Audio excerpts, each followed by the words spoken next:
Le Mandela Effect est un phénomène qui affecte la mémoire. Cette théorie est basée sur le fait que plusieurs personnes ou groupes de personnes semblent avoir des mémoires alternatives collectives de plusieurs événements distincts de notre passé. Le terme mémoire collective fait référence aux faux souvenirs que plusieurs personnes partagent du même passé ou du même événement. Bien que la mémoire soit une faculté individuelle, des groupes de personnes semblent être affectés de la même manière en ce qui a trait aux détails de certains événements qui sont en fait faux. Le Mandela Effect explore ces étranges phénomènes qui semblent affecter des personnes de tous âges et de toutes nationalités. Par contre, ces phénomènes n'affecteraient pas tout le monde de manière uniforme. Plusieurs personnes affectées par certains effets ne le seront pas nécessairement par les mêmes que d'autres personnes. Cet épisode sera dédié à explorer tous ces étranges phénomènes dans les détails, dans le but de voir si vous aussi vous êtes affecté. Il sera aussi possible pour vous de télécharger un test utilisé durant la préparation de cet épisode. Le nom Mandela Effect vient, selon plusieurs, de certains détails de la vie de Nelson Mandela.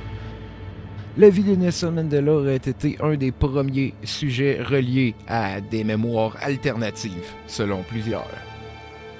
Beaucoup de personnes se souviennent avoir entendu parler de la mort de Nelson Mandela en 1991 durant son emprisonnement.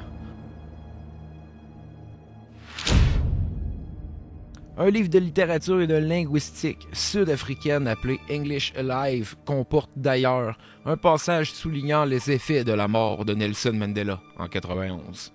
Mais une des raisons de la liaison entre Nelson Mandela et ce phénomène de mémoire alternative est liée à une des deux théories qui essayent de justifier le phénomène. Le premier est plutôt simple. La mémoire est une faculté qui oublie.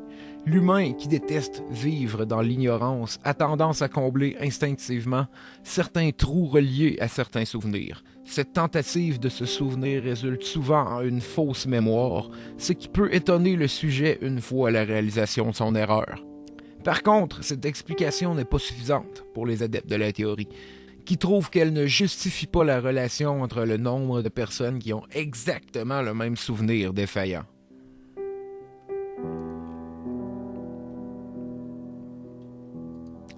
La seconde théorie est un peu plus compliquée. Elle comporte le laboratoire CERN, qui est l'Organisation européenne pour la recherche nucléaire, à Genève, en Suisse. Mais l'élément qui baptisa ce phénomène sous le nom d'effet Mandela est relié au fait qu'un des techniciens fut aperçu pendant une des vidéos promotionnelles du laboratoire CERN, arborant 2 pancartes dans son cou. Une fois le code déchiffré, les 2 pancartes donnent le nom de Nelson Mandela. La sortie du vidéo coïncide aussi avec le début de l'épidémie du Mandela Effect. Selon le site officiel, le laboratoire CERN utilise des instruments scientifiques très complexes pour sonder les constituants ultimes de la matière, soit les particules fondamentales. En étudiant ce qui se passe lorsque ces particules entrent en collision, les physiciens appréhendent les lois de la nature. Une de ces lois explorées, selon la théorie, est l'exploration des effets reliés au processus de création de trous noirs microscopiques. Toujours selon la théorie, la création de trous noirs créerait des brèches microscopiques dans l'espace-temps. Ces brèches sont connues sous le nom de failles temporelles. Une faille temporelle est un concept entièrement spéculatif relié à la physique quantique. Cette définition littéraire va comme suit. Distorsion du continuum espace-temps ayant des effets non négligeables sur le déroulement du temps et sur la perception que peuvent en avoir les personnages d'un roman. Il s'agirait de la même définition appliquée à notre réalité. Les failles créées par les expériences du laboratoire CERN affecteraient le déroulement du temps et de certains événements de notre réalité, ce qui changerait certains détails de l'histoire de l'humanité. Le tout est relié à la théorie d'Everett, appelée aussi la théorie des états relatifs, ou encore la théorie des mondes multiples. Cette théorie est une interprétation de la mécanique quantique et de la théorie des cordes et des univers multiples. Une des plus célèbres effets Mandela concerne le film Star Wars 5. Beaucoup de personnes se souviennent de Darth Vader qui dit clairement « Luke, je suis ton père » et non « Non, je suis ton père », comme en témoignent les versions du film aujourd'hui. L'effet est le même en anglais et en français. Non, je suis ton père. Plusieurs adeptes de la théorie ont d'ailleurs fait plusieurs recherches pour trouver un résidu temporel de cet effet. Un résidu temporel serait, selon la théorie, une preuve qui aurait été laissée derrière dans notre réalité après un changement. Plusieurs trouvèrent des preuves comme une vidéo de l'acteur qui jouait Darth Vader à l'époque, avouant pendant une entrevue se souvenir très bien d'avoir dit « Luke, je suis ton père ». When I first saw the dialogue that said, Luke, I am your father, I said to myself, he's lying. Un autre résidu concerne une figurine des années 90 qui dit clairement « Luke » et pas « non ».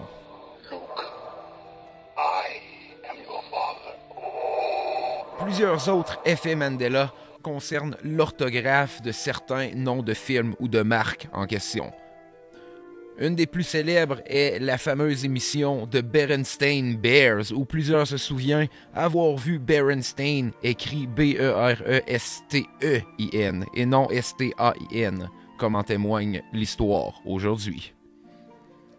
Un autre effet est la marque de saucisse Oscar Mayer. Beaucoup de personnes se souviennent clairement avoir vu l'annonce dans les années 80 du petit gars qui chantait M-E-Y-E-R et pas M-A-Y-E-R.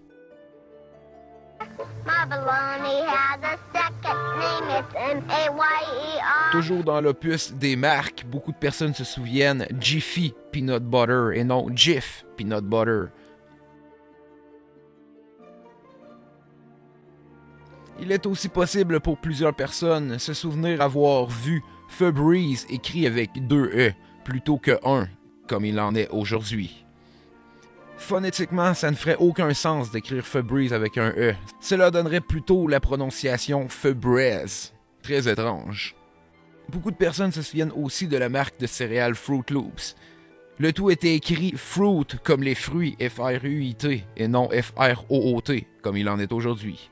L'émission Looney Tunes. Beaucoup de personnes se souviennent aussi Looney Tunes écrit Toons T-O-O-N-S comme un dessin animé plutôt que T-U-N-E-S comme une chanson. Ce qui fait aucun sens aux oreilles de plusieurs. Les marques de souliers Skechers. Beaucoup de personnes se souviennent Skechers écrit avec le T, ce qui n'est pas le cas aujourd'hui. Et la fameuse émission Sex and the City. Plusieurs personnes ayant grandi avec cette émission se souviennent très bien du titre étant Sex in the City et non Sex and the City. Et plusieurs personnes se souviennent aussi de la marque de céréales Captain Crunch étant écrit au complet comme le nom Capitaine et non Cap-In en abréviation comme il en est aujourd'hui. Mais le Mandela Effect affecte beaucoup plus que certains noms de films ou d'émissions. Plusieurs détails de l'histoire semblent aussi changer par le Mandela Effect. Beaucoup de personnes se souviennent du révérend Billy Graham étant décédé. Plusieurs vidéos sont aussi disponibles de ses funérailles durant les années 90. Pourtant, Billy Graham est encore bel et bien vivant aujourd'hui. Beaucoup de personnes se souviennent aussi de l'émission Curious George, un petit singe très sympathique ayant une queue. Pourtant, Curious George n'a jamais eu de queue, ce qui fait défaut dans la mémoire de plusieurs. Beaucoup de personnes jureraient connaître le livre The Portrait of Dorian Gray, alors qu'il a toujours été, depuis sa création, nommé The Picture of Dorian Gray. Plusieurs profs en littérature furent étonnés de ce détail pendant la recherche de cet épisode.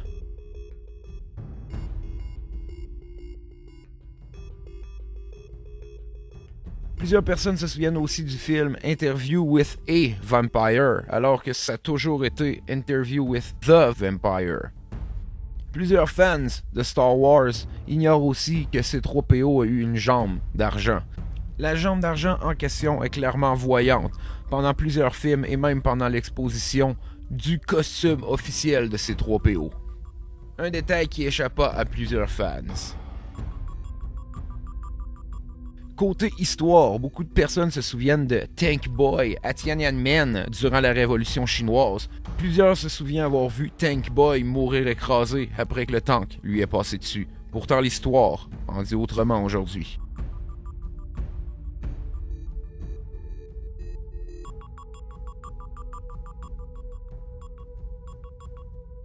Toujours dans l'histoire américaine, plusieurs personnes se souviennent très bien avoir vu 4 personnes à bord de la voiture présidentielle durant l'assassinat de John F. Kennedy. Pourtant, l'histoire en dit autrement aujourd'hui. Il est possible d'avoir une voiture à 6 places durant l'assassinat de JFK. Une autre partie du Mandela Effect concerne des phrases célèbres de films, surtout en anglais. Leur équivalence en français ne fonctionne malheureusement pas. Une de ces célèbres phrases changées dans notre réalité serait dans le film Forrest Gump. Plusieurs, la phrase « Life is like a box of chocolate » ou « La vie est comme une boîte de chocolat » serait changée dans notre réalité. Lorsqu'on regarde le film aujourd'hui, la phrase n'est plus « Life is like a box of chocolate » mais plutôt « Life was like a box of chocolate » ou « La vie était comme une boîte de chocolat », ce qui ne fait aucun sens grammaticalement. Mom always said life was like a box of chocolates. Une autre des plus célèbres phrases est dans le film Fields of Dreams. Beaucoup se souviennent de la phrase disant « If you build it, they will come ». Mais quand on regarde le film aujourd'hui, ce n'est plus la même chose. C'est maintenant devenu « If you build it, he will come », ce qui n'a aucun sens avec le film en tant que tel. Et finalement, la plus grosse phrase apportant de la controverse à cet effet Mandela est dans la Bible. Plusieurs personnes se souviennent très bien avoir vu dans la Bible « And the lion shall lie down with the lamb », se traduisant par « Et le lion s'étendra avec l'agneau ».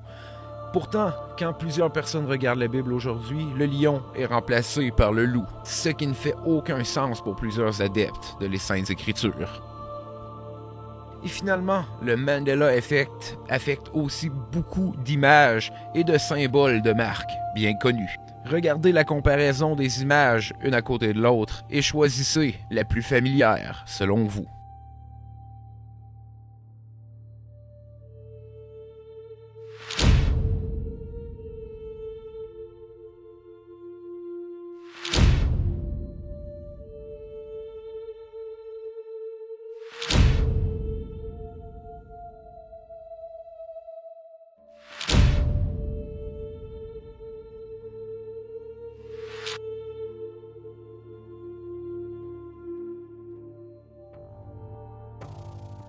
Le Mandela Effect est un sujet chaud sur Internet depuis juin 2016.